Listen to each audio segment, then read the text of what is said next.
প্রিয় ছাত্রছাত্রীরা, আজকের ক্লাসে আমি দশম শ্রেণীর বৃত্তের স্পর্শক সংক্রান্ত উপপাদ্য এই অধ্যায়ের উপপাদ্য এবং সেই সংক্রান্ত কিছু সমস্যা নিয়ে আলোচনা করব। এই অধ্যায় শুরুর পূর্বে আমাদের জেনে নিতে হবে স্পর্শক বলতে কী বোঝায় বা কোনো বৃত্তের স্পর্শক এই শব্দটির অর্থ কী সেটা আমরা আগে জেনে নেব। তারপর এই অধ্যায়ের যে উপপাদ্যগুলো আছে সেগুলো আমরা ধাপে ধাপে আলোচনা করব এবং এই উপপাদ্য সংক্রান্ত ছোট প্রশ্নগুলো আলোচনা হবে। আগামী 2 বা 3টে ক্লাসে আমি এই অধ্যায়টির সম্পূর্ণ আলোচনা সম্পূর্ণ করব। প্রথমেই আমাদের স্পর্শক বলতে কী বোঝায় এই বিষয়টি নিয়ে আলোচনা করতে হবে। দেখো, তোমরা 3টি ছবি দেখতে পাচ্ছ। এখানে বলা হয়েছে, আমি বাঁশের কাঠিটি 3টি বৃত্তাকার রিংয়ের কাছে বিভিন্ন স্থানে বসিয়ে নিচের 3টি অবস্থা দেখালাম। অর্থাৎ দেখো, এই নীল রঙের এটি বৃত্ত বা বৃত্তাকার রিং এবং এবি হলো বাঁশের কাঠি, যেটা একটি অবশ্যই সরল রেখা। প্রথম ছবির ক্ষেত্রে তোমরা দেখতে পাচ্ছ এবি কাঠি এবং বৃত্তাকার রিং, এদের মধ্যে কোনো সাধারণ বিন্দু নেই। অর্থাৎ খুব সরল ভাষায় বললে যেটা দাঁড়ায় যে সরল রেখাটি বৃত্তটিকে ছেদ করেনি, বৃত্তের উপর দিয়ে চলে যায়নি। অর্থাৎ আমি এমন কোনো বিন্দু পাবো না যে বিন্দুটি বৃত্তের পরিধির উপর অবস্থিত আবার সরল রেখার উপরে অবস্থিত, এরকম কোনো বিন্দু কিন্তু আমি প্রথম চিত্রে পাবো না। দ্বিতীয় চিত্রের ক্ষেত্রে তোমরা দেখো, এরকম 2টি বিন্দু পাওয়া যাবে, যে বিন্দু দুটি বৃত্তের উপরে অবস্থিত আবার সরল রেখার উপরেও অবস্থিত। সেই বিন্দু দুটি হলো পি বিন্দু এবং কিউ বিন্দু। অর্থাৎ এক্ষেত্রে এবি রেখাংশ বা এবি সরল রেখা এবং বৃত্ত দুটির মধ্যে 2টি সাধারণ বিন্দু আছে। কিন্তু তৃতীয় ছবির ক্ষেত্রে তোমরা লক্ষ্য করো, এখানে কিন্তু বৃত্ত এবং এবি সরলরেখার মধ্যে একটি মাত্র সাধারণ বিন্দু আছে। 3টি ছবি তোমার সঙ্গে মেনশন করলাম, উল্লেখ করলাম। প্রথম ছবির ক্ষেত্রে যে বৃত্ত এবং একটি সরলরেখা, এদের মধ্যে কোনো সাধারণ বিন্দু নেই। দ্বিতীয় ক্ষেত্র, যেখানে বৃত্ত এবং সরলরেখার মধ্যে 2টি সাধারণ বিন্দু আছে। এবং তৃতীয় চিত্র, যেখানে বিন্দু এবং সরলরেখার মধ্যে একটি মাত্র সাধারণ বিন্দু আছে। এই যে ক্ষেত্রে একটি মাত্র সাধারণ বিন্দু আছে সেক্ষেত্রে আমি বলবো যে এবি সরলরেখাটি হলো বৃত্তটির একটি স্পর্শক। অর্থাৎ বৃত্তের স্পর্শক হলো একটি সরলরেখা যার এবং বৃত্তের মধ্যে একটি মাত্র সাধারণ বিন্দু থাকবে। অর্থাৎ সোজা কথায় এটি সরলরেখা, এটি বৃত্তের স্পর্শক হবে যদি সে সরলরেখাটাকে স্পর্শ করে যায়, ছুঁয়ে যায়। এবির ক্ষেত্রে কিন্তু 2টি সাধারণ বিন্দু আছে। তখন আমি বলবো যে এবি রেখা বৃত্তটিকে ছেদ করেছে, এবি রেখা বৃত্তটিকে ছেদ করেছে। তাই আমরা এই 3টে ছবিকে আরও একবার দেখি। এখন আমরা এই 3টি ছবি নিয়ে আলোচনা করব, যেখানে বলা হয়েছে, আমার বন্ধু সুমেধা তার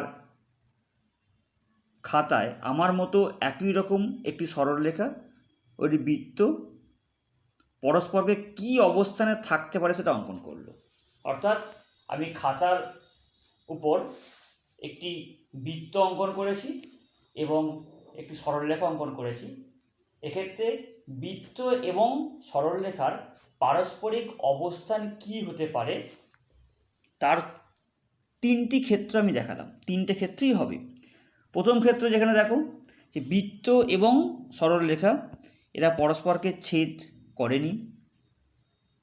দ্বিতীয় ক্ষেত্র যেখানে এবি সরলরেখা বৃত্তকে দুটো বিন্দুতে ছেদ করেছে, এখানে হবে পি বিন্দু এবং কিউ বিন্দু। এবি সরলরেখা বৃত্তটিকে দুটি বিন্দুতে ছেদ করেছে, তখন এবি এই যে পি কিউ রেখাংশ এটাকে বলা হয় বৃত্তটির জ্যা। তাহলে এবি এই যে সরলরেখাটা, এবি সরলরেখাকে বলা হলো বৃত্তটির বা বৃত্তের ছেদক। এবি সরলরেখাকে আমরা বললাম বৃত্তের ছেদক এবং পি কিউ যে রেখাংশ পেলাম সেটা হলো অনুরূপ জ্যা, অর্থাৎ ছেদকের অনুরূপ জ্যা। এটা হলো পি কিউ রেখাংশটা। কিন্তু 3 নম্বর ছবির ক্ষেত্রে দেখো এটা কোনো রেখাংশ আমি পাবো না, একটি বিন্দু স্পর্শবিন্দু। তাই এক্ষেত্রে বলা হবে 3 নম্বর চিত্রে এবি সরলরেখা পি বিন্দুতে স্পর্শক এবং পি হলো স্পর্শবিন্দু, অর্থাৎ এক্ষেত্রে কিন্তু অনুরূপ জ্যা এরা স্পর্শকে পরিণত হয়েছে। কিভাবে এই স্পর্শকে পরিণত হবে সেটা আমি আরও একবার তোমাদের সামনে ব্যাখ্যা করব।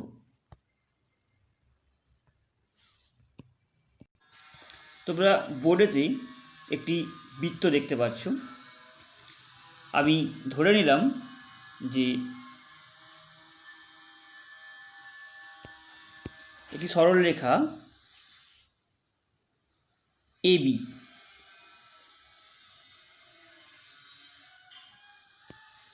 এটি সরলরেখা এবি বৃত্তকে পি এবং কিউ বিন্দুতে ছেদ করেছে, অর্থাৎ এবি রেখাংশটি বৃত্তটিকে পি এবং কিউ বিন্দুতে ছেদ করেছে। তাই এক্ষেত্রে এবিকে আমরা বলবো বৃত্তটির ছেদক। এবি হলো বৃত্তটির একটি ছেদক। এখন আমি ক্রমশ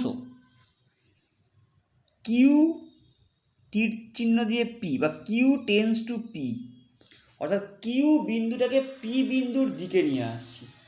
আমি ক্রমশ কিউ বিন্দুকে পি বিন্দুর দিকে নিয়ে আসছি। তাহলে দেখবো আমরা কিভাবে আসবে। ধরো কিউ বিন্দুর অবস্থান এখন এই জায়গায়, সেক্ষেত্রে এটি হলো বৃত্তের জ্যা। কিউ বিন্দুর অবস্থান আমি এই জায়গায় নিলাম, এটা হলো কিউ ওয়ান, নিলাম কিউ টু। এক্ষেত্রে দেখো বৃত্তের জ্যা কী হবে, এটি হলো বৃত্তের জ্যা। আমি কিউ বিন্দুর অবস্থান আরও কাছে নিয়েছি, এই জায়গায় নিয়েছি ধরো, তখন এক্ষেত্রে হলো বৃত্তের জ্যা। অর্থাৎ দেখো জ্যায়ের দৈর্ঘ্য কিন্তু ক্রমশ ছোট হচ্ছে, জ্যায়ের দৈর্ঘ্য ক্রমশ ছোট হচ্ছে। যদি আমি আরও কাছে বিন্দুটিকে নিই, অর্থাৎ এই জায়গায় কিউ বিন্দু নিলাম, তার অবস্থানকে নিলাম কিউ ফোর, তখন এটি হবে জ্যা।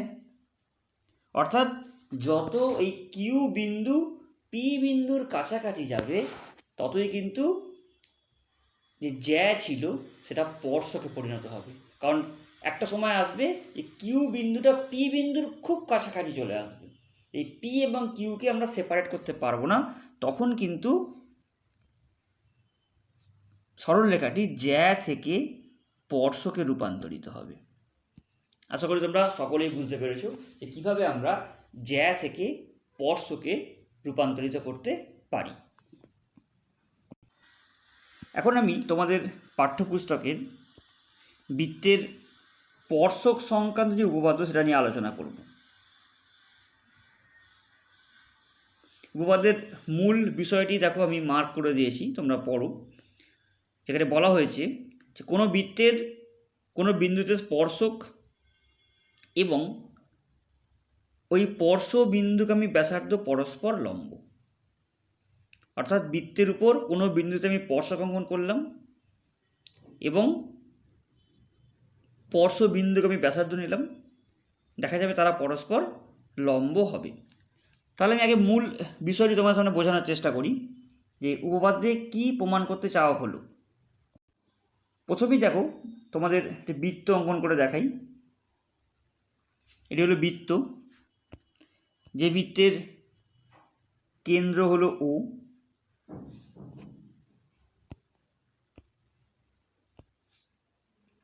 বৃত্তের কেন্দ্র হলো ও এবং বৃত্তের উপর আমি একটি বিন্দু নিলাম এ।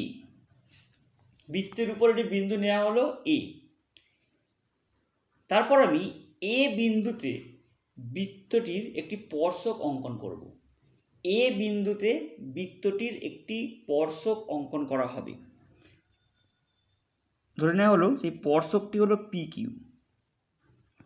স্পর্শকটি হলো পি কিউ এবং তারপর আমরা ও এ যুক্ত করলাম। ও এ যুক্ত করা হলো, অর্থাৎ পি কিউ হলো স্পর্শক, যার এ হলো স্পর্শবিন্দু। আমি নামগুলো আরও একবার উল্লেখ করে দিচ্ছি। পি কিউ হলো স্পর্শক, এ হলো স্পর্শবিন্দু এবং ও এ হলো স্পর্শবিন্দুগামী ব্যাসার্ধ, অর্থাৎ বৃত্তের ব্যাসার্ধ যা স্পর্শবিন্দু দিয়ে যাচ্ছে। তাহলে প্রমাণ করতে হবে যে এদের মধ্যবর্তী যে কোণ, সেই কোণের মান হবে 90 ডিগ্রি, বা অর্থাৎ প্রমাণ করতে হবে ও এ কিউ সমান 90 ডিগ্রি বা এক সমকোণ, অথবা ওপি লম্ব বা ও এ লম্ব পি কিউ। এটা হলো এই উপপাদ্যের প্রামাণ্য বিষয়, কি ও এ পি কিউ এর উপর লম্ব, অর্থাৎ স্পর্শবিন্দুগামী ব্যাসার্ধ এবং স্পর্শক এরা পরস্পর লম্ব হবে। এখন আমি দেখব কিভাবে এর উপপাদ্যের প্রমাণ করতে পারি। প্রথমে আমরা বইয়ের প্রমাণটায় চলে আসি। দেখো প্রদত্ত বিষয়ে কি এটা কি দেওয়া আছে দেখি। প্রদত্ত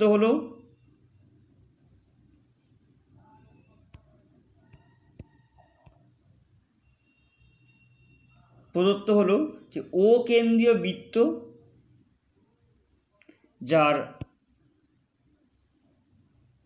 পি বিন্দুতে এ বি স্পর্শক এবং ওপি স্পর্শ বিন্দুগামী ব্যাসার্ধ। ছবিটা লক্ষ্য করো। ও কেন্দ্রীয় বৃত্ত যার স্পর্শক হলো এবি, পি হলো স্পর্শবিন্দু এবং ওপি হলো স্পর্শবিন্দুগামী ব্যাসার্ধ, যেগুলো আমি একটু আগেই তোমাদের ছবি এঁকে ব্যাখ্যা করে দিয়েছি। প্রামাণ্য বিষয় অর্থাৎ কি প্রমাণ করতে হবে? প্রমাণ করতে হবে ওপি এবং এবি পরস্পর লম্ব, অর্থাৎ ওপি এবি এর উপর লম্ব। এটা আমাদের প্রমাণ করতে হবে। এখন আমরা প্রমাণের স্বার্থে কিছু অঙ্কনের প্রয়োজন পড়বে। তাই আমরা কি অঙ্কন করেছি? অঙ্কনটা লক্ষ্য করো যে এবি স্পর্শকের উপর একটা বিন্দু কিউ নেওয়া হয়েছে, যে বিন্দুটা অবশ্যই পি ভিন্ন, অর্থাৎ পি নয় এমন একটি বিন্দু কিউ নেওয়া হলো এবং ও কিউ যুক্ত করা হলো। এটা হলো অঙ্কন। অর্থাৎ এবি স্পর্শকের উপর পি ভিন্ন অপর একটি বিন্দু কিউ নেওয়া হলো এবং ও কিউ যুক্ত করলাম। তোমরা পরীক্ষায় ঠিক এইভাবেই লিখবে। এখন আমরা উপপাদ্যের প্রমাণটায় আসব। মূল প্রমাণ কিভাবে আমরা প্রমাণ করতে পারবো।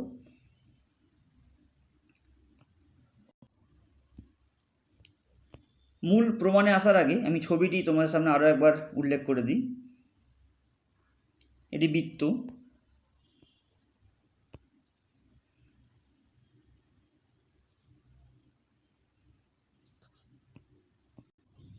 এটি বৃত্ত অঙ্কন করা হয়েছে, যার পি বিন্দুতে স্পর্শক এবি এবং স্পর্শবিন্দু হলো পি। ও হলো বৃত্তটির কেন্দ্র, আগে আমরা জেনেছি। এবং প্রামাণ্য বিষয় সকলকে একটু মনে করিয়ে দিই যে ওপি লম্ব হবে এবি এর উপর, এটা আমার প্রমাণ করতে হবে। অঙ্কনে কি করা হয়েছিল না, এবি এর উপর পি বিন্দু ছাড়া অপর একটি বিন্দু কিউ নেওয়া হলো এবং ও কিউ যুক্ত করা হলো। তোমরা বই থেকে প্রমাণটি পড়বে, শুধুমাত্র প্রমাণের মূল অংশটুকু আমি বুঝিয়ে দেবো এখানে, কারণ এখানে সমস্তটাই লেখা সম্ভব নয়। এখন দেখো ছবি অনুসারে এই যে নীল রঙের রেখাটি অর্থাৎ বৃত্তের পরিধি, তার ও বিন্দু যে পাশে অবস্থিত, কিউ বিন্দু ঠিক তার বিপরীত পাশে অবস্থিত। অর্থাৎ ও বিন্দু বৃত্তের ভিতরে অবস্থিত এবং কিউ বিন্দু বৃত্তের বাইরে অবস্থিত। তাই আমি যদি ওবি ও কিউ রেখাংশকে যোগ করি তাহলে তারা অবশ্যই বৃত্তটিকে একটি বিন্দু আর বিন্দুতে ছেদ করবে, ও বিন্দু। অর্থাৎ যদি আমরা ও এবং কিউ এই বিন্দু দুটিকে যোগ করি তাহলে দেখতে পাবো যে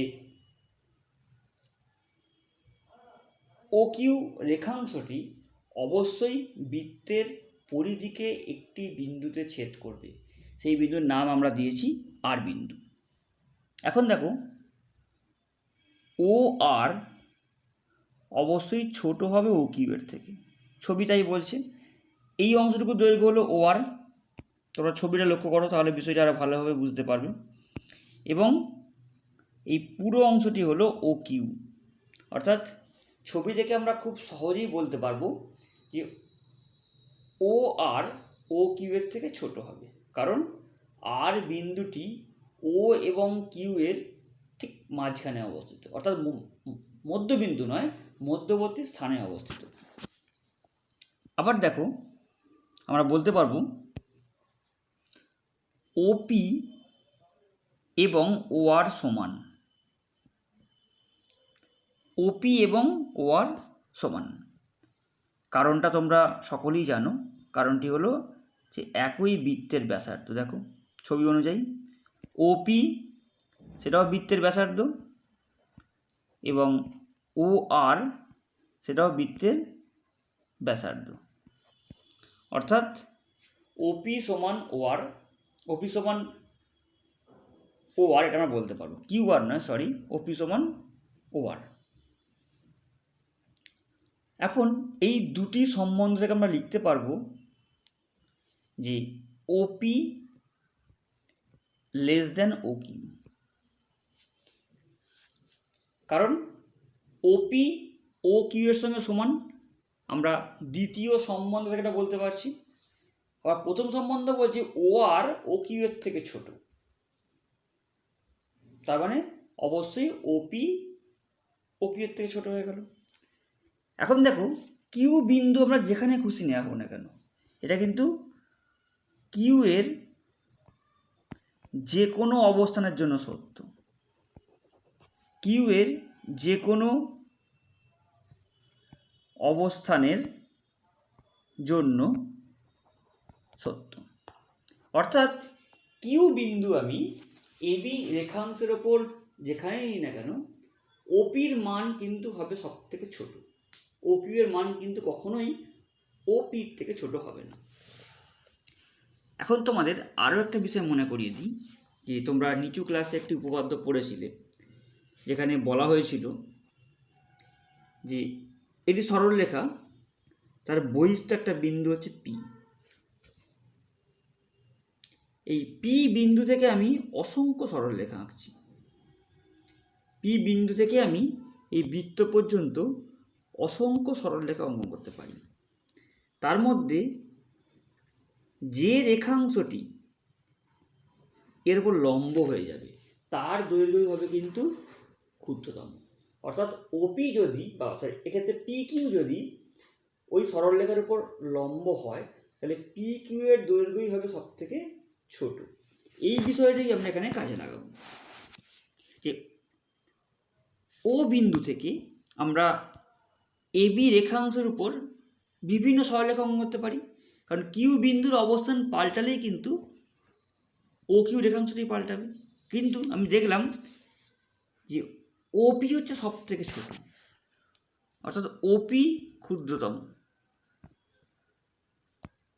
তাই পূর্ববর্তী যে বিষয়টি ব্যাখ্যা করলাম, সেখান থেকে আমরা বলতে পারবো যে ওপি লম্ব এবি, অর্থাৎ ওপি এবি এর উপর লম্ব। এটি হলো প্রমাণের মূল বিষয়। তোমরা বই থেকে লেখাটিকে ফলো করবে। আমি বই ধরে, বই অনুসরণ করে আরও একবার তোমাদের কাছে লেখাটা বুঝিয়ে দিচ্ছি। প্রমাণ: স্পর্শক পি কিউ এর উপর স্পর্শবিন্দু পি ছাড়া অন্য যে কোনো বিন্দু বৃত্তের বাইরে অবস্থিত। সুতরাং পি কিউ বৃত্তটিকে একটি বিন্দুতে ছেদ করবে। তোমাদের একটু আগে আলোচনা করেছি, মনে করি সেই ছেদ বিন্দু হলো আর, বলা হয়ে গেছে। দেখো ও আর ও কিউ এর থেকে ছোট, আমি একটু আগে ব্যাখ্যা করেছি। আবার ও আর সমান ওপি, একই বৃত্তের ব্যাসার্ধ, তাই ওপি ও কিউ এর থেকে ছোট। অতএব কিউ বিন্দু থেকে এবি স্পর্শকের উপর যে কোনো বিন্দু, কিউটা হলো এবি স্পর্শকের উপর যে কোনো বিন্দু, সুতরাং বৃত্তের কেন্দ্র ও থেকে এবি স্পর্শক পর্যন্ত যত সরলরেখাংশ অঙ্কন করা যায় তাদের মধ্যে ওপি এর দৈর্ঘ্য হলো ক্ষুদ্রতম। এবং আমরা জানি যে ক্ষুদ্রতম দূরত্ব যাবে লম্ব দূরত্ব, তাই ওপি লম্ব এবি। তোমরা এই বিষয়টি খুব ভালোভাবে বুঝে বাড়িতে অনুশীলন করবে। এখানে আরও একটি বিষয় তোমাদের মনে রাখা দরকার, সেটি হলো বৃত্তের উপর কোনো বিন্দুতে একটি মাত্র স্পর্শক অঙ্কন করা যায়। অর্থাৎ যদি একটি বৃত্ত নিই এবং তার উপর একটি বিন্দু পি নেওয়া হলো, পি বিন্দুতে বৃত্তটির আমি একটি মাত্রই স্পর্শক অঙ্কন করতে পারবো, দ্বিতীয় কোনো স্পর্শক কিন্তু অঙ্কন করা যাবে না। এগুলো কিন্তু এমসিকিউ কোশ্চেন বা শূন্যস্থান পূরণের কোশ্চেন হিসেবে তোমাদের পরীক্ষায় আসতে পারে। দ্বিতীয়,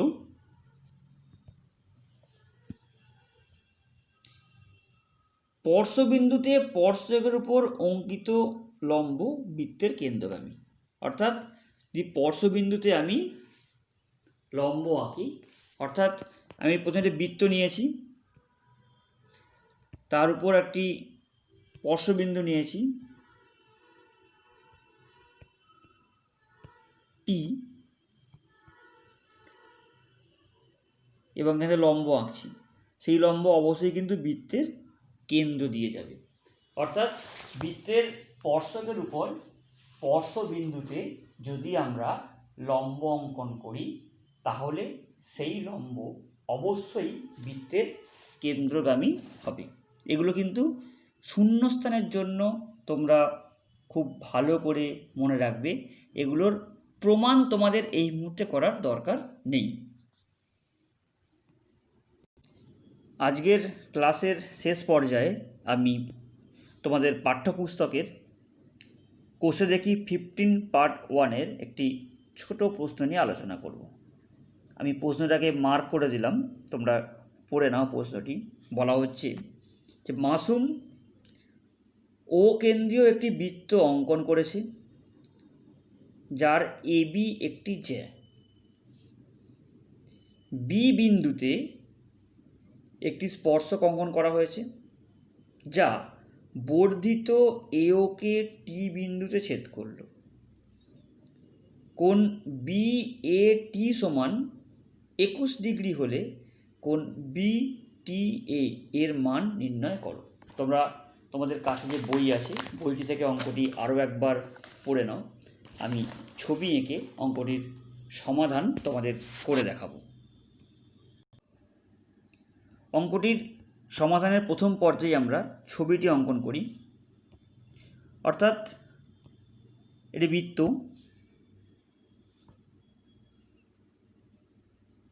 অঙ্কন করা হলো। বৃত্তের পরিধির উপর বৃত্তের এবি একটি জ্যা।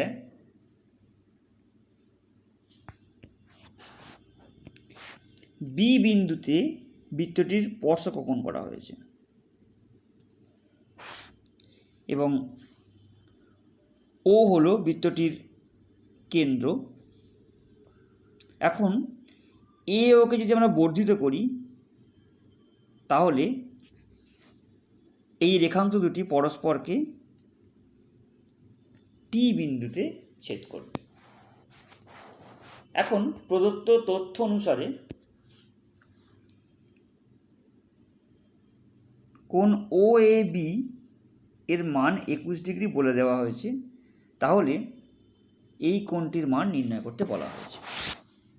আমরা আমাদের প্রমাণের স্বার্থে ওবি যুক্ত করলাম, অর্থাৎ ওবি যুক্ত করা হলো। এখন দেখো ও এ সমান ওবি, কারণ উভয়ই হলো একই বৃত্তের ব্যাসার্ধ। ও এ এবং ওবি এরা সমান, কারণ এরা একই বৃত্তের ব্যাসার্ধ। এবং আমরা সমদ্বিবাহু ত্রিভুজের ধারণা থেকে পাই যে যদি কোনো ত্রিভুজের দুটি বাহু সমান হয়, তাহলে তাদের বিপরীত কোণগুলি সমান হবে, অর্থাৎ এই কোণ দুটোর পরিমাণও সমান হবে। তাই এক্ষেত্রে কোণ ও এ বি সমান কোণ ও বি এ সমান 21 ডিগ্রি হবে। অর্থাৎ যেহেতু ও এ সমান ওবি, তাই কোণ ও এ বি প্লাস কোণ ও বি এ এদের পরিমাপ সমান হবে এবং সেটি হবে 21 ডিগ্রি। এখন দেখো বিটি স্পর্শক, ছবি অনুযায়ী বুঝতে পারছো, এবং ও বি স্পর্শবিন্দুগামী ব্যাসার্ধ। ও বি স্পর্শবিন্দুগামী ব্যাসার্ধ। তাই একটু আগে আমরা জেনেছি যে স্পর্শবিন্দুগামী ব্যাসার্ধ এবং স্পর্শক পরস্পর লম্ব হয়। ঠিক পূর্ববর্তী উপপাদ্যে আমরা ব্যাখ্যা করেছি যে বৃত্তের উপরিস্থিত কোনো বিন্দুতে অঙ্কিত স্পর্শক এবং স্পর্শবিন্দুগামী ব্যাসার্ধ পরস্পর লম্ব। তাই কোণ ও বিটি সমান 90 ডিগ্রি, অর্থাৎ এই কোণটি যে পর্যন্ত আমরা আলোচনা করেছিলাম যে কোণ ও বিটি সমান 90 ডিগ্রি, তাই কোণ এ বিটি দেখো 21 ডিগ্রি প্লাস 90 ডিগ্রি, কারণ কোণ এ বিটি হবে এই দুটো কোণের যোগফল, কোণ এবিটি হবে এই অংশটি এবং দুটোর যোগফল। তাই এই অংশটির মান 21 ডিগ্রি, আমরা আগেই প্রমাণ করেছি, এবং কোণ ওবিটি 90 ডিগ্রি। তাই কোণ এবিটি হয়ে গেল 111 ডিগ্রি। এখন ত্রিভুজ এবিটি ছবিতে লক্ষ্য করো, আমি কোন ত্রিভুজের কথা বলতে চাইছি। বড় ত্রিভুজটা, তার তিনটি কোণের সমষ্টি অবশ্যই 180 ডিগ্রি হবে। তাই এর কোণ এ টি বি সমান 180 ডিগ্রি মাইনাস বাকি দুটি কোণ, অর্থাৎ প্রথম হচ্ছে এই কোণটির মান বলা ছিল 21 ডিগ্রি, এবং সমগ্র এই কোণটি, সম্পূর্ণ এই কোণটির মান আমরা একটু আগেই বার করলাম 111 ডিগ্রি। এখান থেকে আমরা খুব সহজেই পেয়ে যাব 48 ডিগ্রি, অর্থাৎ কোণ এ টি বি সমান 48 ডিগ্রি। তোমরা খুব ভালোভাবে নিজেরা অনুধাবন করে বিষয়টি বুঝবে, তাহলে আশা করি তোমাদের এই সমস্যাগুলি আর থাকবে না। আমি পরবর্তী ক্লাসে পরবর্তী উপপাদ্য এবং সেই সংক্রান্ত ছোট প্রশ্ন নিয়ে আলোচনা করব।